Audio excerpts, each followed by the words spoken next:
Señores, gracias por continuar con nosotros. Es que estamos haciendo un balance de cuáles son las informaciones internacionales que más han impactado al mundo en este año. Y realmente nos quedamos sorprendidos de la cantidad de informaciones que realmente han sucedido durante todo este año. Nos acompaña Iván Ernesto Gatón, experto en relaciones internacionales, además conocido ya en este programa, para hacer un análisis de qué es lo que ha estado sucediendo en el mundo. Iván, muy buenos días y gracias por acompañarnos. Buenos días. Año que es rendido este. Bueno, en todos los sentidos. No quiere rendirse. Llegamos a fin de año todavía con mucha información pesada, cuando ya uno piensa que el año va a ir flojando.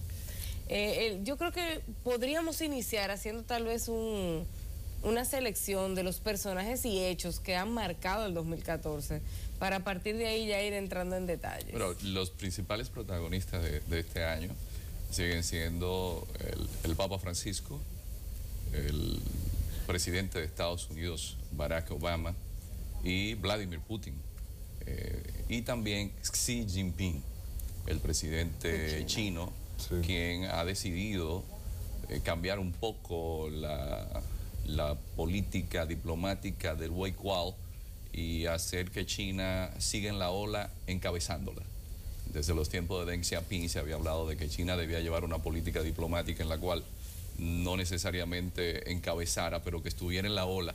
Y Xi Jinping, con la reunión que hubo recientemente sobre los países del ASEAN, demostró que ya China ha decidido demostrar, después de lo que le hicieron con Libia también, porque hay que ver todo el rejuego que hay. Pero estos son los principales personajes, yo creo que del año, innegablemente. Yo agregaría dos más, incluso agregaría a Nicolás Maduro y agregaría a el presidente de México, que han sido dos de las figuras que han impactado a la región por temas de democracia. Estos son de los que han tenido el peor año del mundo. Bueno, sí, definitivamente. Difícil para ambos. Sí, han tenido un año difícil, pero también otras figuras que podríamos agregar es Dilma Rousseff, quien, a pesar de que en un momento dado hubo dudas de que pudiera ganar, pero siempre le decía a algunos amigos, si hay un país que comenzó como imperio, es Brasil. Brasil, contrario a los demás países de América Latina que se desangraron en luchas intestinas, como si podemos ser unitarios o centralistas o ser federalistas y nos pasamos acabándonos entre nosotros. Brasil comienza como imperio. Cuando llega la invasión napoleónica a la península ibérica, los Braganzas mudaron todo hacia Brasil, mudaron el reino cuando llegó la ocupación napoleónica. Entonces Brasil comienza como reino, tiene una política de reino, entonces esa oligarquía brasileña siempre ha sido muy brasileña.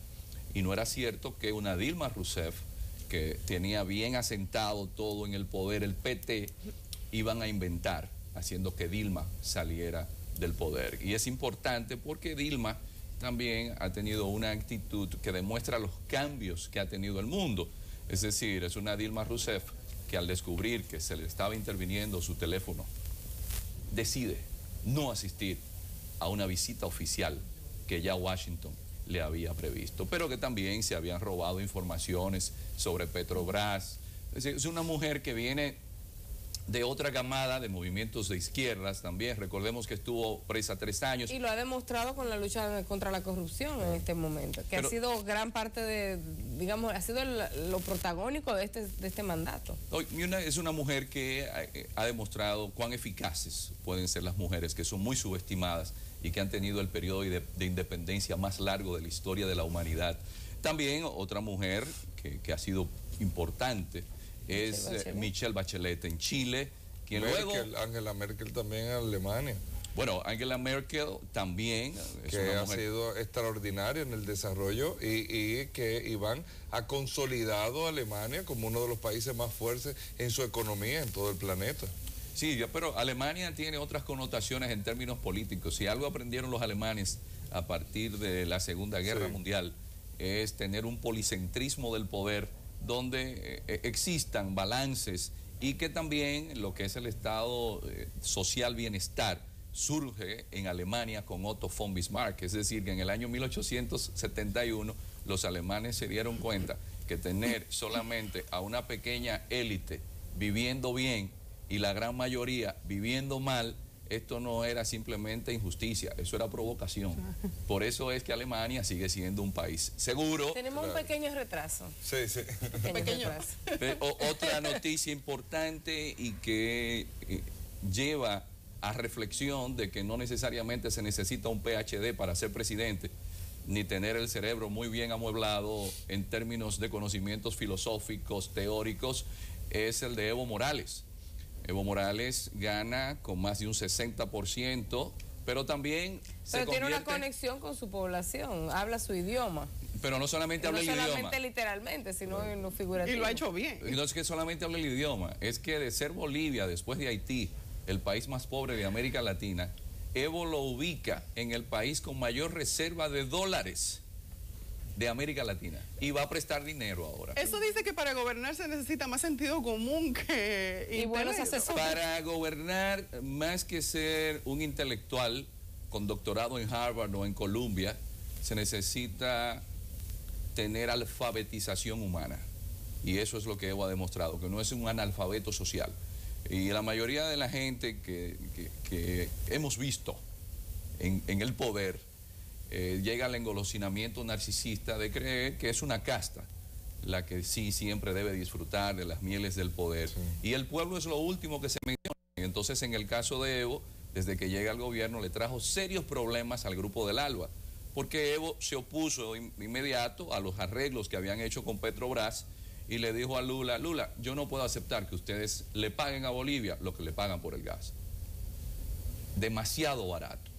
Entonces Fidel interviene Chávez, y el hombre dijo, es que yo soy sindicalista, entonces yo sigo siendo el presidente del sindicato de cocaleros, entonces yo no puedo decirle a mi pueblo ahora que voy a abandonar lo que ya habíamos acordado en asamblea.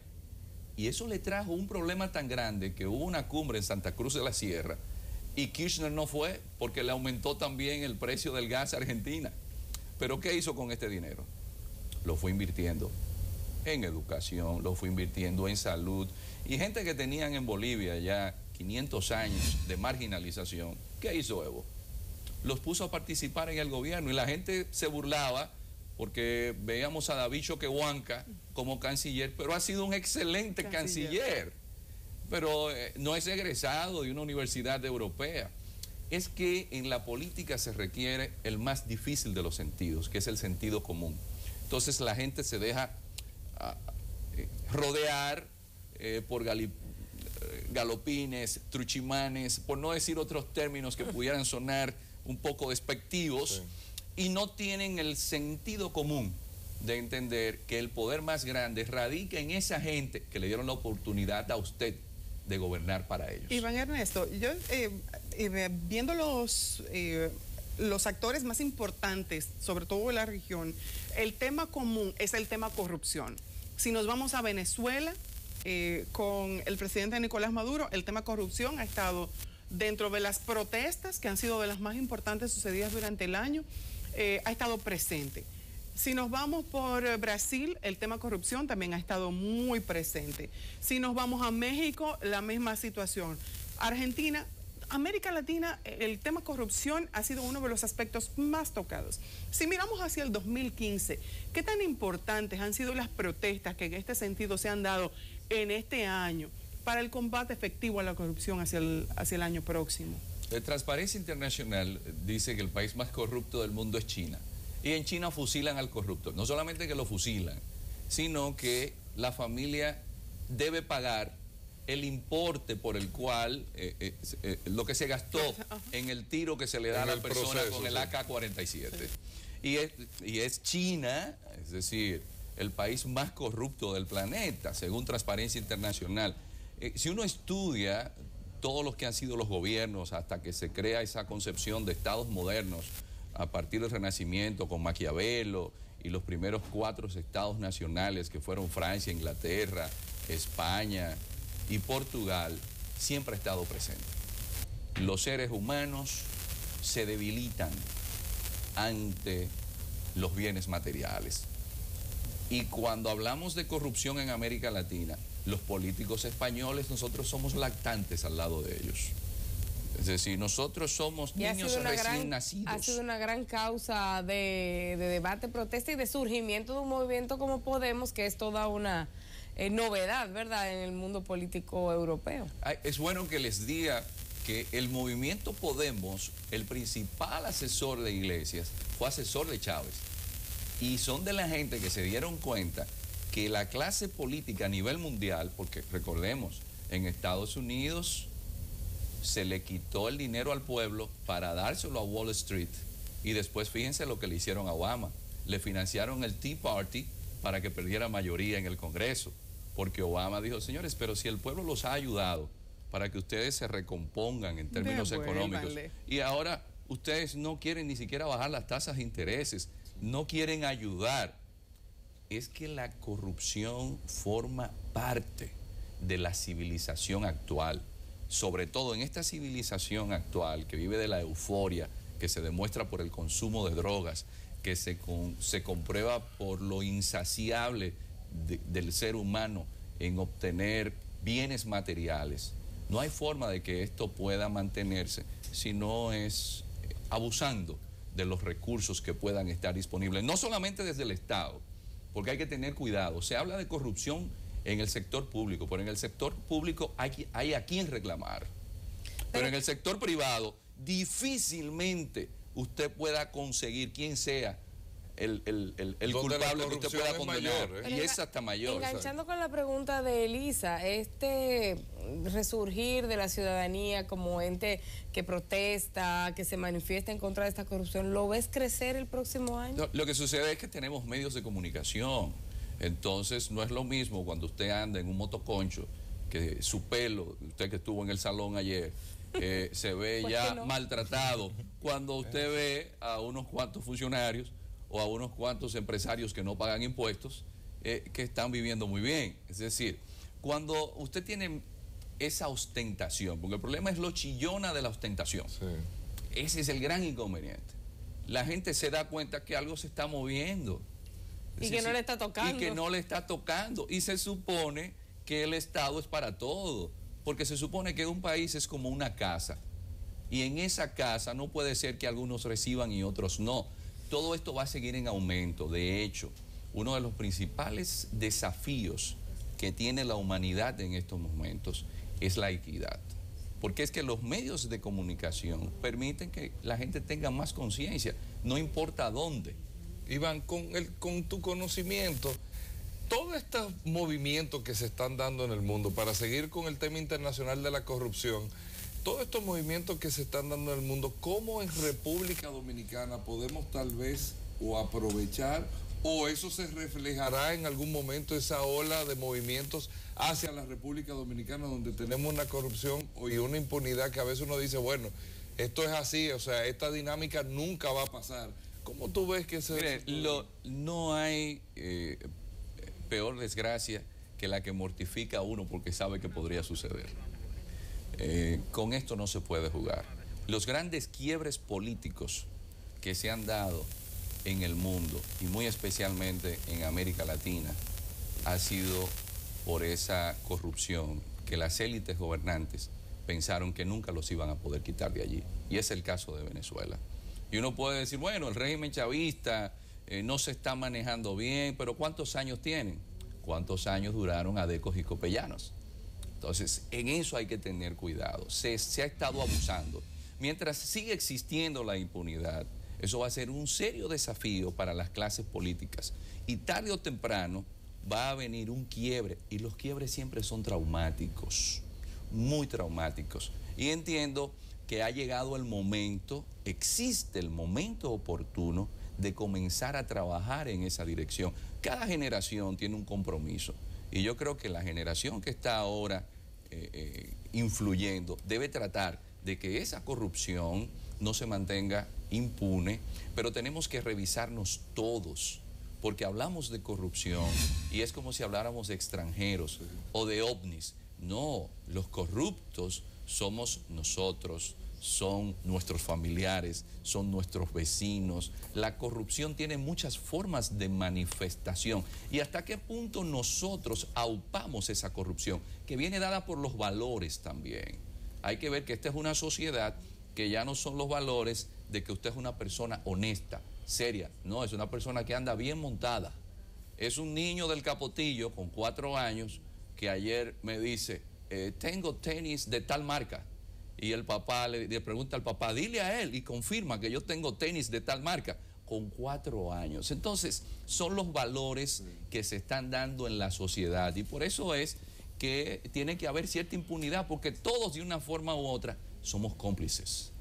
Y hay que tener cuidado con esto, porque hay una gran mayoría de la población dominicana y de la población mundial que vive con $1 al día, sobrevive con $1 al día.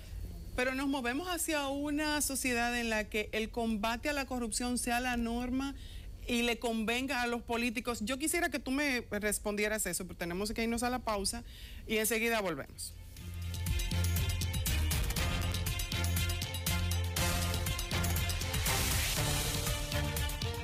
Educación para tu Salud Financiera presenta Sara y Luis, su ruta hacia un crédito saludable. Sara y Luis forman una joven pareja. Tienen varias deudas y se les hace difícil pagarlas. Por esto, han decidido hacerle frente al problema tomando un préstamo para consolidar sus deudas con un solo acreedor. Sara y Luis deciden evaluar todas sus opciones, incluyendo la de un préstamo informal. Al evaluar, se dan cuenta de que con un préstamo informal pagarían intereses muy altos y no construirían su historial de crédito. Finalmente, Sara y Luis deciden no correr riesgos e irse por la vía correcta para consolidar sus deudas, solicitando directo y en vivo un préstamo formal. Sara y Luis están felices porque disfrutan de las ventajas de haber consolidado sus deudas. Ahora realizan un solo pago mensual con una entidad financiera regulada. Para conocer más acerca de cómo manejar tu crédito, infórmate en educacionfinanciera.sb.gov.do. Educación para tu Salud Financiera de la Superintendencia de Bancos.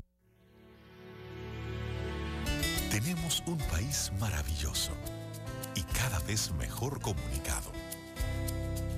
Un paraíso digno de explorar con seguridad y garantías.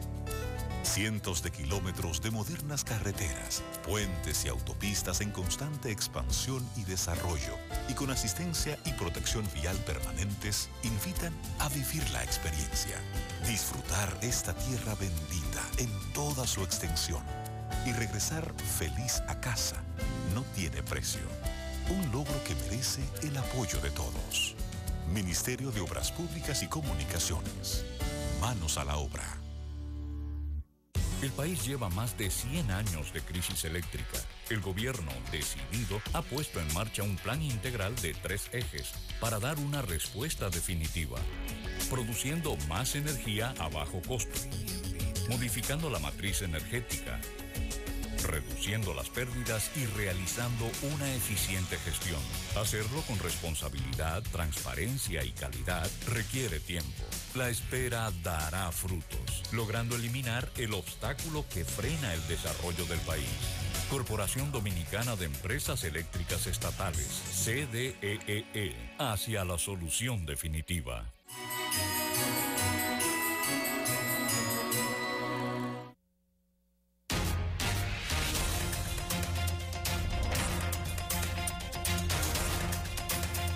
Estamos conversando con Iván Ernesto Gatón, experto en relaciones internacionales, y hablábamos sobre el tema de corrupción y cómo la sociedad se ha volcado a tratar de enfrentarla haciendo manifestaciones y protestas en las calles.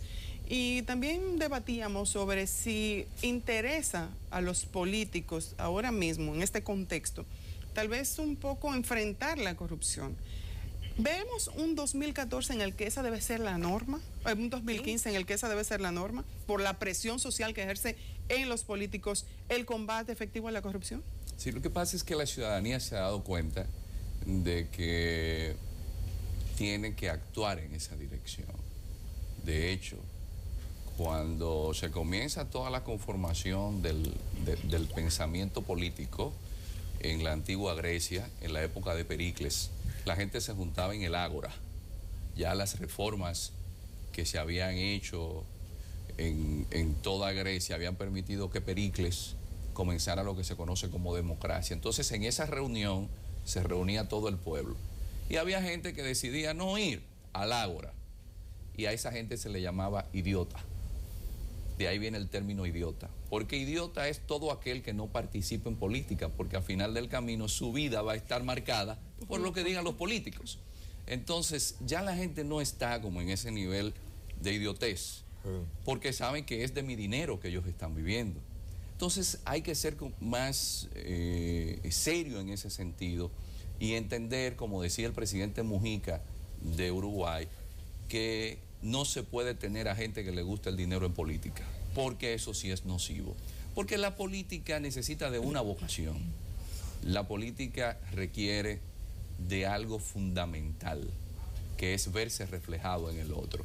Y el privilegio de usted poder servir, que eso sí está muy bien arraigado en las culturas asiáticas, que es que la sociedad lo encomienda, lo empodera a usted para poder servir. Y no hay obra humana más bella que la de ser útil al prójimo. Y eso es lo que al político le da esa connotación. Ese era el principio aquí, habrá que refundar la política para llegar ahí. Pero, porque anteriormente posiciones como regidores y este tipo de posiciones de representación comunitaria eran de notable, inclusive no eran remuneradas y todo eso ha cambiado. Juan Bosch refería que el político que le gustaba estar mucho en restaurantes y estar figureando tenía que revisarse.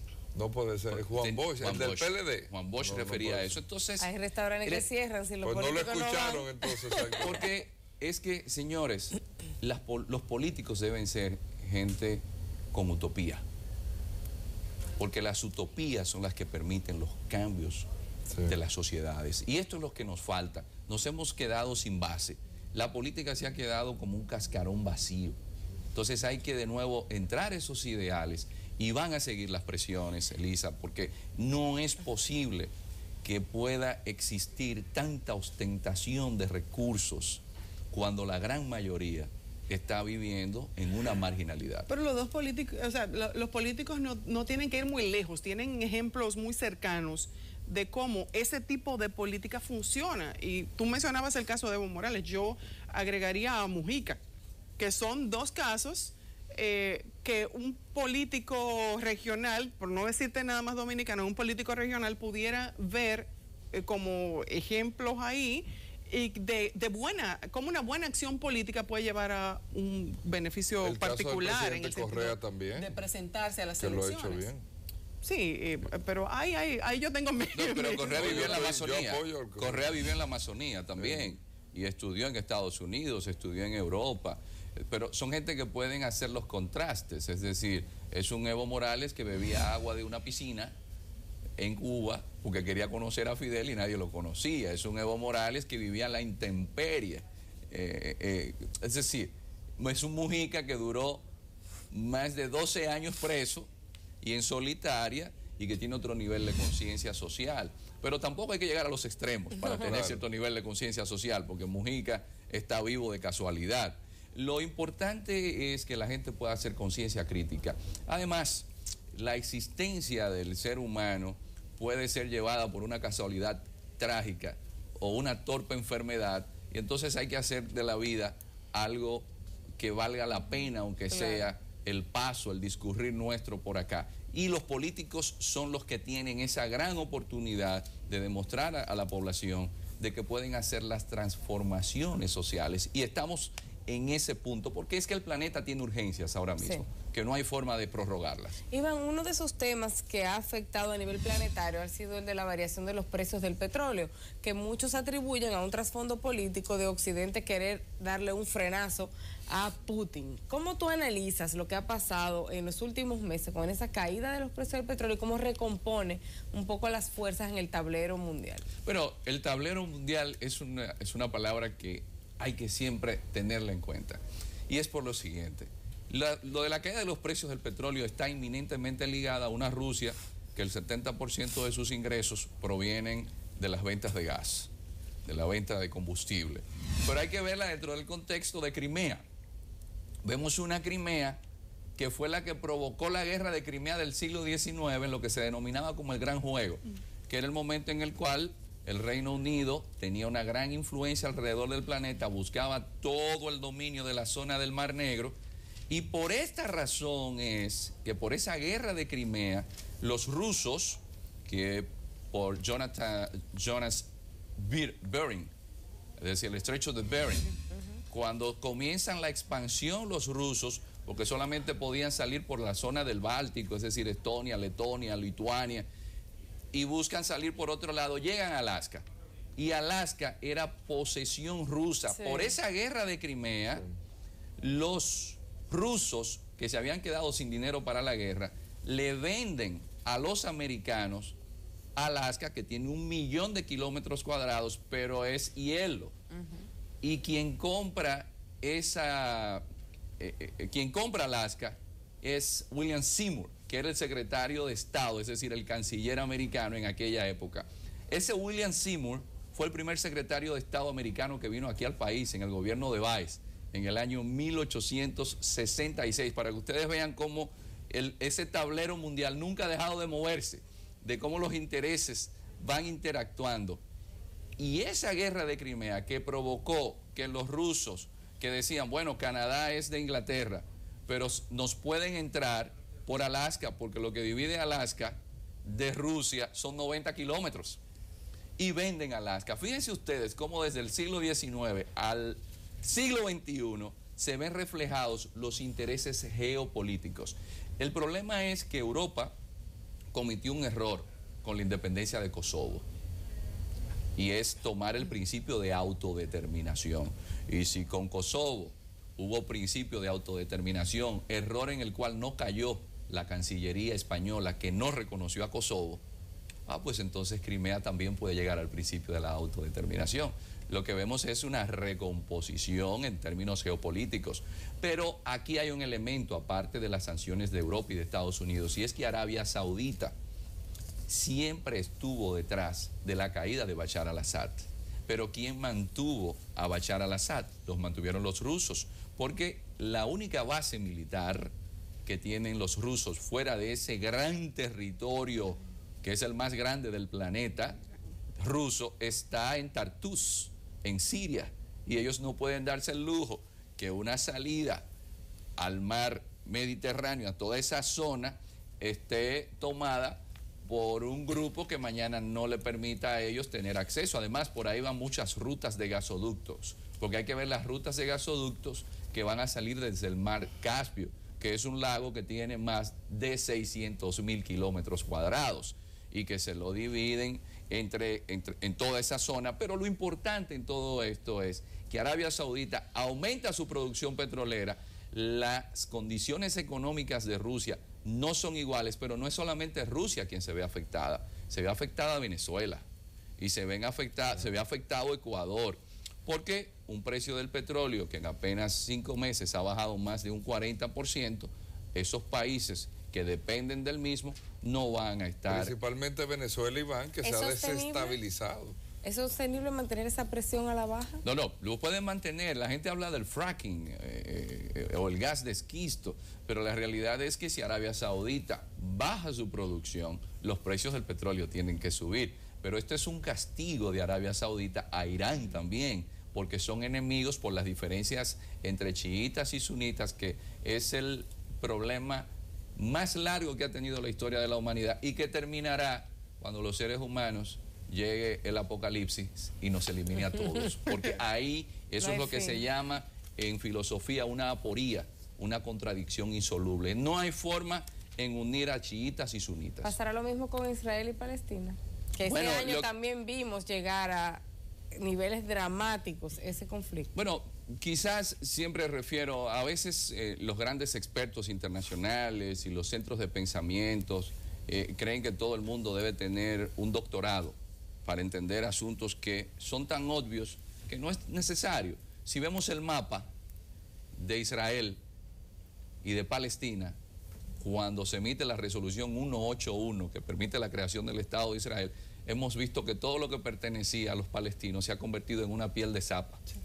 Y para mí, en la medida que el tiempo siga pasando, ya prácticamente se van a quedar los palestinos sin territorios, porque en apenas 60 y pico de años hemos visto que los palestinos no han podido regresar y que los territorios donde viven incluso tienen un muro que ha sido condenado por la Corte Internacional de Justicia en la jurisdicción consultiva, y que hay una serie de resoluciones que tampoco se les presta atención y que lamentablemente el pueblo que siempre estuvo del lado de los judíos y que los apoyó y que el antisemitismo no viene por ellos, sí ha pagado por el segundo crimen más grande que han cometido los europeos, que es el antisemitismo. La esclavitud y el antisemitismo son de manufactura europea, no son de los árabes. Tuvo que venir el Tercer Reich para que los europeos se dieran cuenta que habían vivido en una orgía de sangre. A veces tenemos esa visión muy eurocéntrica de que los europeos son los máximos. Sí, fueron los máximos en adelantos técnicos, científicos, armamentistas, y en el Renacimiento también, en la pintura, en la música, después del siglo XVI, pero nos demostraron que en menos de 20 años fueron capaces de crear monstruos como Mussolini y monstruos como Hitler, y prácticamente autodestruirse. Iván, viniendo a República Dominicana con estos temas internacionales, con un 2015 que ya entra y que empieza ahora, y con unos anuncios que se hacen y muchas expectativas que tenemos, y vamos a hablar del tema diplomático, República Dominicana, de una transformación de todo el equipo del cuerpo diplomático, donde se van a hacer estrategias diferentes, aperturas de nuestros, que el mismo presidente lo había anunciado en la campaña, y ahora aparentemente ese proceso iniciará a partir de este mes de enero, de que nuestros embajadores, nuestras embajadas, nuestros consulados serán centros de negocio, de apertura de República Dominicana en muchos sentidos. ¿Qué expectativas podemos tener con esto? No, las expectativas son muy halagüeñas. Ahora, lo importante es el compromiso que cada ciudadano que tiene el privilegio de representar al país asuma. El gran inconveniente de los gobiernos radica en el compromiso de la gente.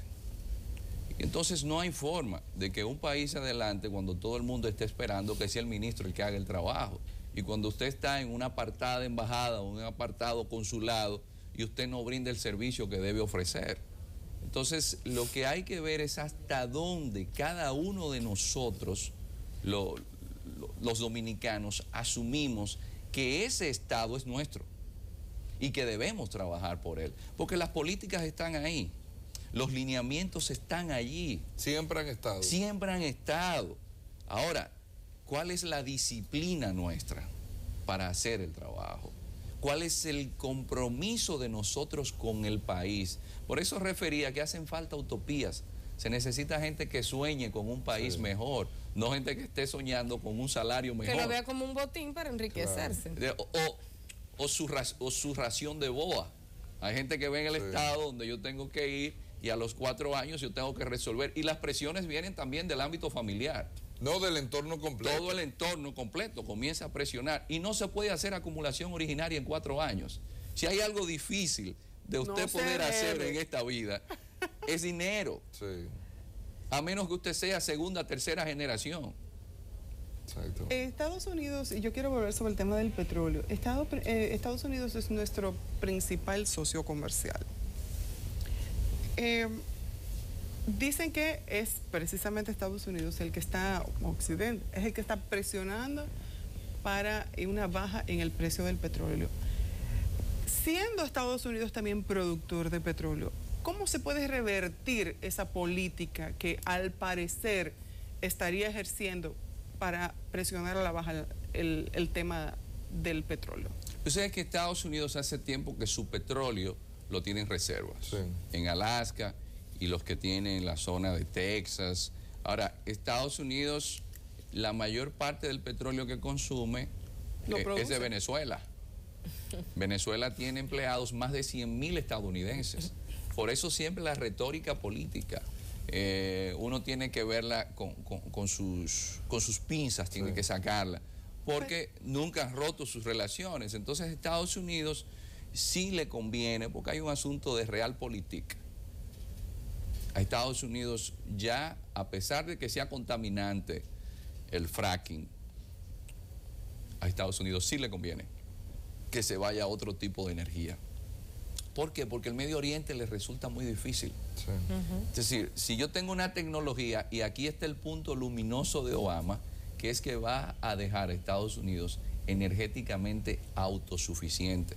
Aquí Estados Unidos gana por todos los lados. De hecho, en Estados Unidos, usted ve los principales programas de televisión de opinión y la gente lo que está hablando es de cómo el petróleo ha bajado y el impacto que eso tiene en la economía, el empuje. La administración Obama, a pesar de las críticas que se le han hecho, va a salir por la puerta grande. Hay mucha gente que está equivocada. Obama está saliendo por la puerta grande, porque Obama deja autosuficiencia energética. Obama, fíjense cómo está postrando a Rusia. Señores, el rublo se ha desplomado. La economía rusa está ahora mismo casi en cuidados intensivos, a pesar de ser un país poderoso, porque hay que reconocerlo, y un país muy nacionalista, pero esto lo hace... Él es políticamente poderoso, económicamente desastroso. Pero los rusos tienen tecnología que Estados Unidos no tiene, en el ámbito de la aviación, en el ámbito armamentístico, también un problema que se da con la interdependencia de las economías. El 80% del titanio que necesita Airbus para construir sus aviones es de Rusia, sí, que sale. Sí. Es decir, Rusia no es un país que esté muy atrasado, que se puede postrar tampoco. Pero Obama ha demostrado que puede hacerlo. Obama elimina a Osama Bin Laden hasta que se muestre lo contrario.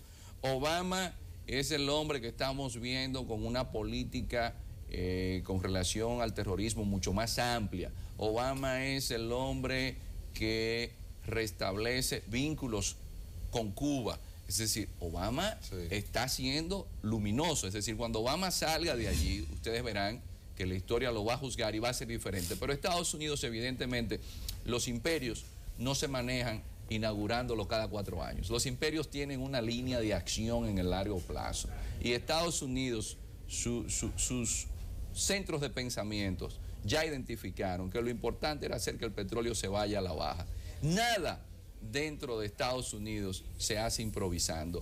Y el establishment americano, de seguro que ya hizo sus cálculos. El único que se atrevió a pasarse por alto las recomendaciones que se le hacían, porque era un grupo religiosamente ultraortodoxo, fue la administración Bush.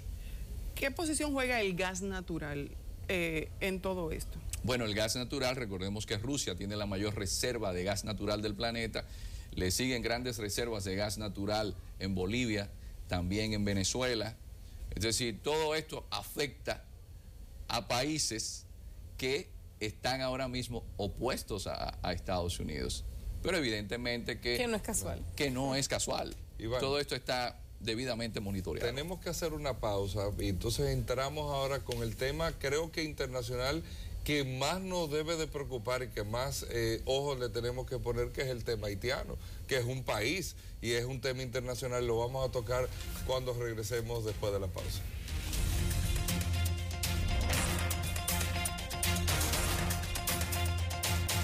Bueno, el tema que dejamos todos los dominicanos de un lado siempre, solamente lo comentamos, pero lo dejamos ahí, el tema haitiano.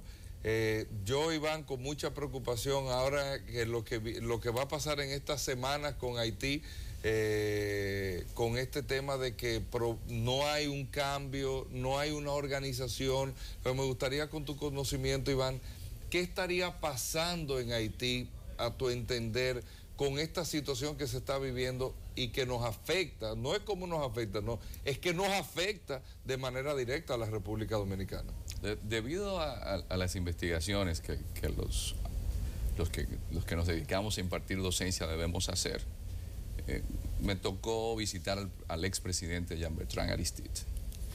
Y al ¿Hace mucho tiempo? No, hace apenas casi 2 años. Okay. Y también me entrevisté con otros líderes políticos de la oposición, porque muchas veces hacemos opinión en base a lo que un periodista, desde su perspectiva, plantea. El académico tiene que ir más allá, claro, y hacer el trabajo de campo. Y nos dimos cuenta de que la prorrogación de las elecciones en Haití era por el temor a Aristide, de que el cerco por acusaciones de tráfico de drogas a senadores, a diputados, del movimiento Lavalas, era para frenar también a Aristide. Es que innegablemente, si se hacen elecciones en Haití, el movimiento Lavalas puede hacer un Lavalas. El Lavalas significa avalancha en creol. Realmente Aristide, por eso el cuidado que hay que tener, Aristide conecta con la masa popular haitiana ante una élite que nunca tuvo consideración con esas masas. Y el tema haitiano sigue siendo la espada de Damocles de la República Dominicana. Es decir, República Dominicana, lamentablemente, es el único país que puede servirle como oxígeno a un Haití que tiene muy poco de qué vivir. Estamos hablando de un Haití que tiene más de 10 millones de habitantes, con apenas un 2 a un 3% de superficie cultivable. Entonces, ¿y qué va a suceder con los haitianos? Y yo creo que si hay un tema que debe ser el primero en el día a día, es el haitiano, porque siempre veo los países como una casa. Entonces, si en esa casa que usted tiene, usted trae 10 millones más, ¿cómo usted va a hacer para mantenerlo? Es decir, nosotros tenemos problemas serios. ¿Cómo hacemos con Haití? Y hay que tener cuidado con Haití. ¿Por qué? Porque Haití no es un país común. Haití es un país que está ocupado. Está ocupado con la misión de Naciones Unidas de Estabilización de Haití, la MINUSTAH. Pero ahí hay que tener como cuidado con la política, porque es un país que está ocupado, pero también tiene un gobierno. Y un gobierno que yo siempre le digo a la gente, fíjense, quienes se han mantenido, a pesar de lo que usted pueda ver, en la élite, es la élite haitiana. Porque usted ve, por ejemplo, el caso del embajador haitiano aquí en República Dominicana, pero era un hombre de confianza de Papa Doc, es decir, era el secretario de Papa Doc. Pero también, porque mucha gente se sorprendió cuando se leyó el panegírico a Jean-Claude Duvalier, pero estamos hablando de un diplomático de primera, que fue embajador en Washington, que fue embajador en España. Es decir, Haití siempre ha cuidado todos esos elementos que son fundamentales para la presencia internacional. Una diplomacia muy fina, una diplomacia de alto vuelo y que ha pertenecido a una élite que está comprometida con Haití. Por eso siempre en estos ámbitos se habla de cuál es el compromiso con el país. Si algo ha demostrado los representantes haitianos en el extranjero, es el compromiso con Haití. Entonces nosotros, en definitiva, ante un Brasil que cierra sus fronteras por la zona del Perú, porque 200 haitianos habían pasado, porque la gente habla en contra de las medidas que pueda tomar el gobierno dominicano, pero es un Haití que Bahamas toma medidas draconianas. Y nadie dice nada. Y un Haití que Estados Unidos, cualquier balsa que consigue en el estrecho de la Florida, lo devuelve. Cuba, uno de los países que se jacta de ser uno de los más solidarios del planeta, desde que cruza una balsa de haitianos, el Canal de los Vientos, los rehidrata y los devuelve. ¿Por qué? Porque tienen una política migratoria muy bien definida, y ese es el punto, yo creo, de inflexión. ¿Hasta qué punto seguimos con el discurso de la migración haitiana mientras siguen entrando haitianos al país? ¿Qué pasa con lo que hemos ido avanzando? Porque también hay mucha hipocresía en ese discurso. Sabemos muy bien quiénes promueven esa inmigración haitiana, el propio Estado y el propio sector privado, que ha utilizado esa mano de obra de manera provechosa en el pasado. De que se ha salido de las manos, se ha salido de las manos. Ha habido avances en este año en negociaciones bilaterales. ¿Hacia dónde las vemos el año que viene o este año que se inicia, en un momento en que hay una turbulencia política en Haití? Pero yo creo que esto ha permitido que la élite política y económica del país tenga mayor conciencia de la urgencia del tema, porque hay una cuestión simple de demografía. En geopolítica siempre se ve el factor demográfico. Si usted tiene 40 suizos en un barrio donde viven 40 dominicanos y el crecimiento de la población dominicana se proyecta en 15 o en 20 años en un 30% y el de los suizos en un 70%, prepárese que ese territorio va a terminar siendo suizo. Es una cuestión simple. Le estoy poniendo suizos, pueden ser chinos, para que no se malinterprete, pueden ser noruegos, o pueden ser haitianos. Yo creo que esa es la urgencia que debemos ver. Y eso no lo estamos viendo. Lo que pasa es que a veces lo obvio es tan difícil de admitir, porque estamos elucubrando en asuntos de cómo buscarle el sexo a los ángeles, y entonces lamentablemente, porque es algo que lo hemos tenido ahí, es un asunto evidente. Y lo hemos fomentado. ¿Qué hacer, Iván? ¿Qué es lo que hay que hacer con los haitianos? No, yo lo que entiendo es que ya hay políticas migratorias definidas. Lo que hay que hacer es lo sencillo que hay que hacer, porque a veces nos complicamos en procedimientos que nos estamos inventando cuando ya están ahí, en inventar otro asunto sobre el otro. Es simplemente irnos a lo sencillo. Nosotros ya tenemos definido todos los procedimientos que pudiese tener un país organizado y es simplemente ejecutarlo. Pero ¿cómo tú ves estos acuerdos que se han dado a nivel binacional de cara a la situación que está ocurriendo en Haití en este momento? No, positivo, porque también hay un elemento fundamental. La gente entendió, se fue la MOD, se cayeron los acuerdos. No.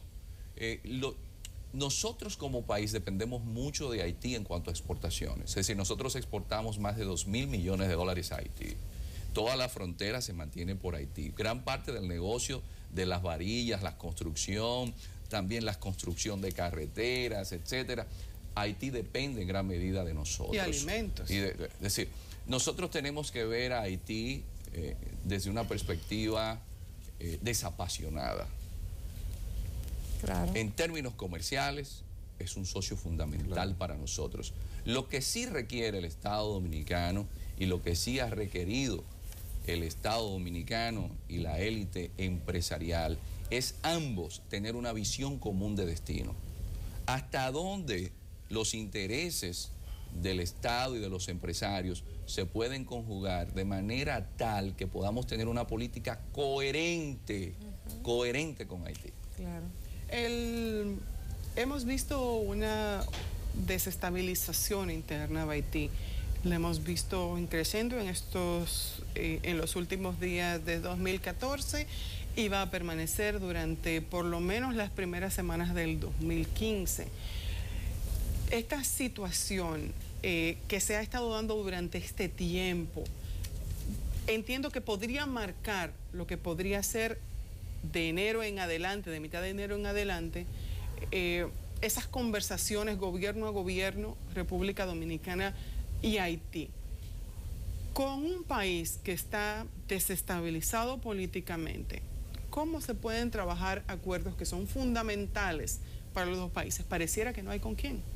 Sí, pero hay algo importante que mucha gente también pasa por alto, porque a veces solamente se ve lo malo, pero en la Cancillería nuestra hay un área de asuntos haitianos y tenemos también un embajador en Haití que han sabido manejar muy bien a pesar de todos esos avatares que tiene la política haitiana, porque no es fácil, y hay que admitir que el gobierno dominicano con el tema haitiano ha sacado porque ni siquiera insulsa en la OEA y hasta Ban Ki-moon y hasta Bill Clinton se le hace difícil entender a Haití.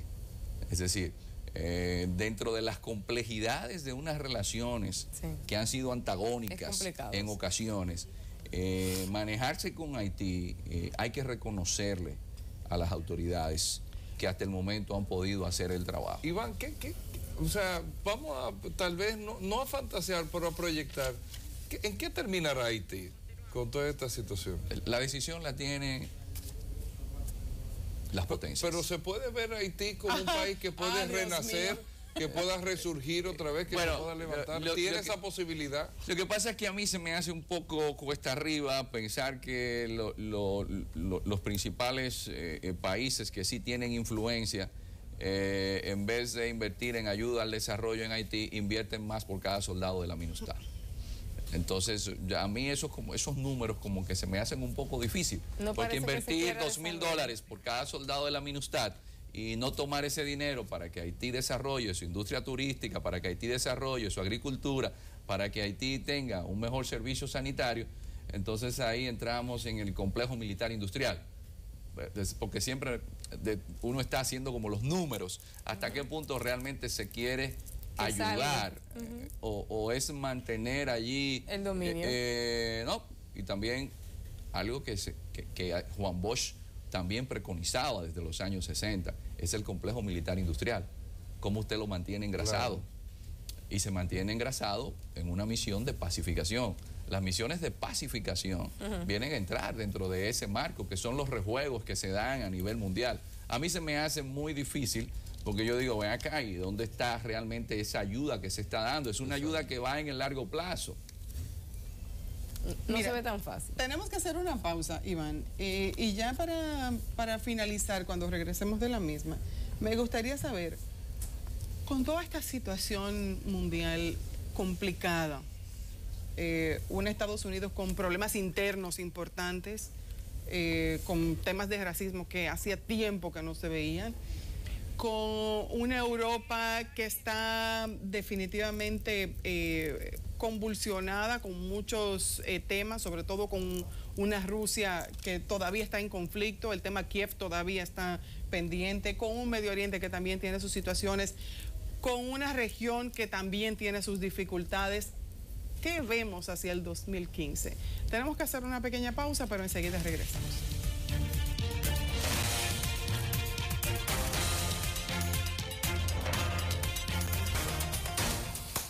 Tenemos todo un programa, señores. Gracias por seguir con nosotros. Estamos hablando con Iván Ernesto Gatón, experto en relaciones internacionales. Y dejamos la pregunta en el aire, que tenemos un mundo que está bastante convulsionado. ¿Cuál es la perspectiva hacia el 2015?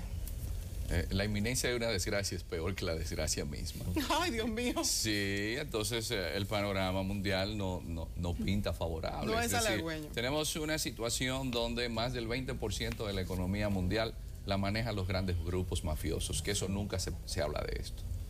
Es decir, estamos hablando que la economía de la droga le genera una economía marginal al Estado, donde un grupo tiene incidencia, y esto sí es peligroso, porque eso lo vimos en México. Y hablamos de Ayotzinapa, hablamos de Brasil, de que las violaciones en Brasil a los derechos humanos son muy grandes, porque están entrando a las favelas, y la policía brasileña, junto a la de Estados Unidos, son de las policías más mortales del planeta. Pero, ¿qué es lo que sucede? Que mucha de esa población vive del negocio de las drogas, y han entrado representantes de estos grupos a la política. Es que hay un problema. Los medios de comunicación son buenos, pero sucede que para llegar a ser candidato político usted requiere de publicidad. Pero la publicidad es costosa. Y la gente seria, honesta, difícilmente pueda invertir. No tiene los recursos. No tiene los recursos. Entonces, los sectores mafiosos se han dedicado a promocionar. A invertir en la política. A invertir en política. Y ahora usted tiene gente que usted dice, pero ¿y de dónde sacó el dinero para ser candidato político? Ni siquiera las cualidades, porque no tienen cualidades. Y entonces esa gente ha decidido en política, y es lo que sucedió en México. En México vemos cómo la desestabilización del Estado del Estado mexicano ya ha llegado a un nivel tal que desde el gobierno de Calderón a la fecha, en México van más de 100,000 muertos. Es una guerra civil lo que se vive allí. El puerto Lázaro Cárdenas, que está en el Pacífico, quienes los manejan son los narcotraficantes que dejaron el negocio del tráfico de drogas para hacer el negocio del hierro, porque aprendieron cómo se hacía el negocio del hierro también.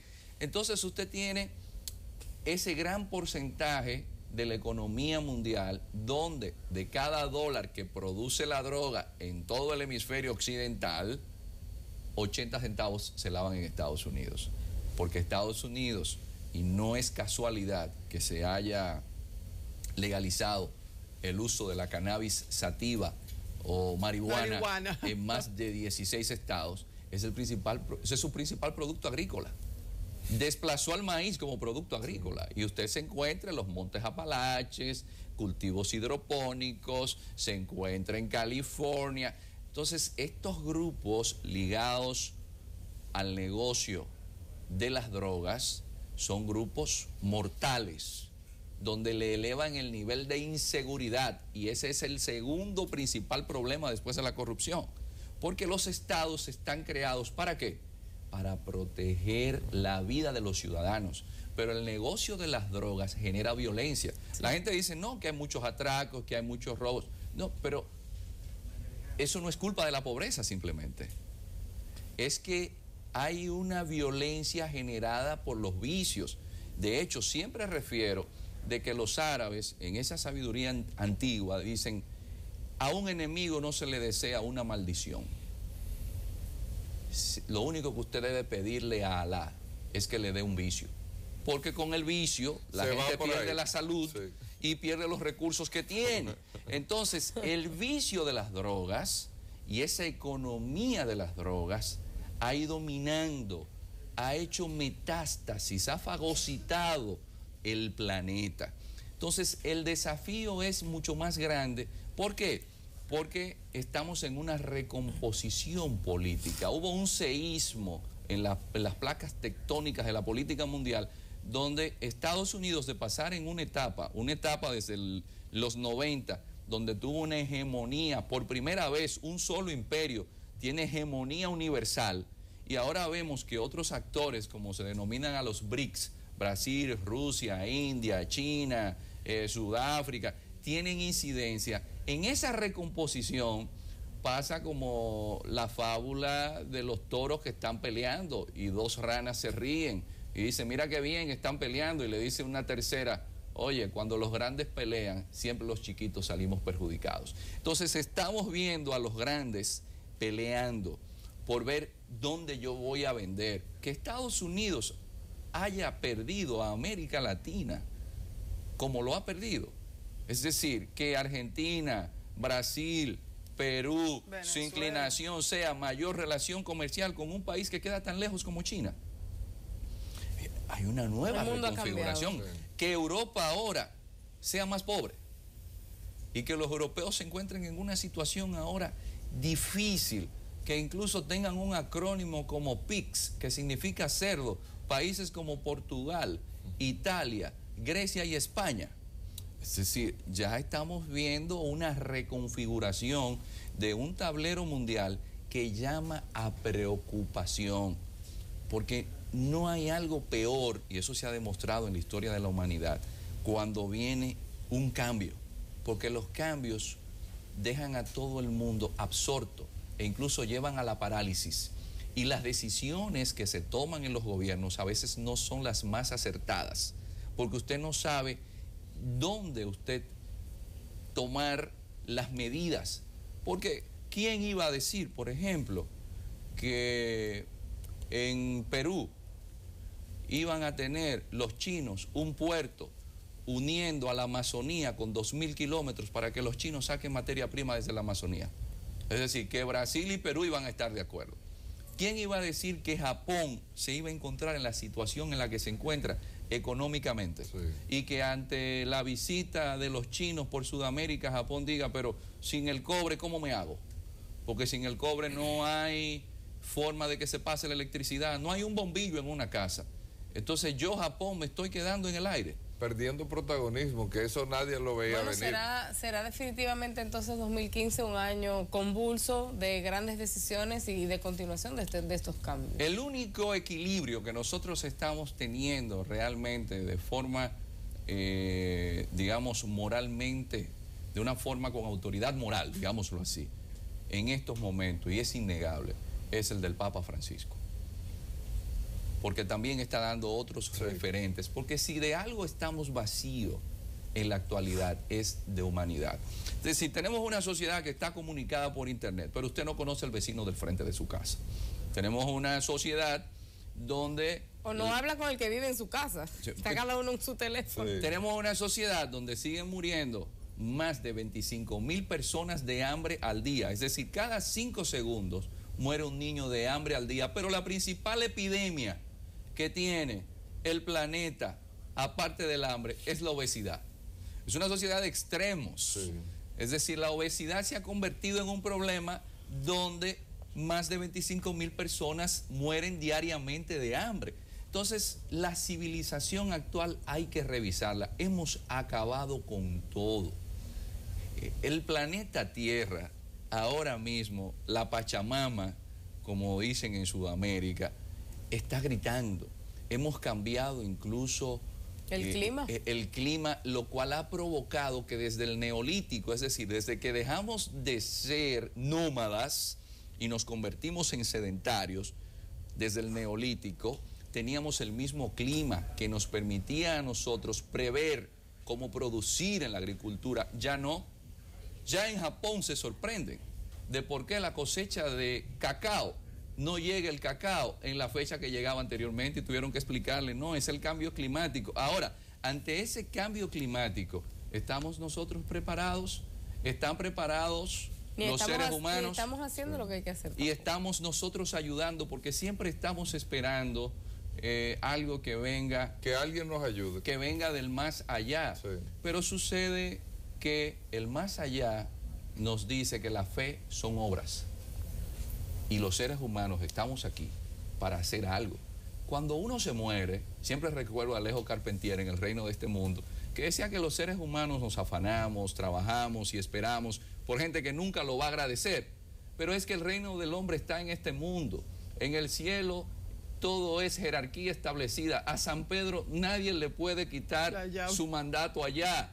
Y es un existir sin términos. Si usted quiere descansar, espere a morirse, que usted va a tener toda la eternidad para descansar. Pero en esta tierra, nosotros debemos hacernos dignos de que si existe la resurrección, de que si existe la, digamos, la reencarnación, usted sea digno de que lo llamen nuevamente a que venga por aquí.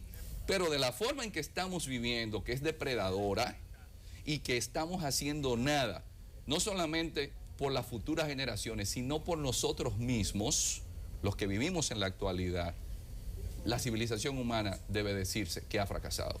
Bueno. Mejor no pudimos haber cerrado esta entrevista. Mejor no pudimos haber cerrado. Iván Ernesto, gracias por haber estado con nosotros. Gracias por tu tiempo, Iván. Ya ustedes saben, a trabajar para que sea un año mejor. Vamos a una pausa, venimos de inmediato.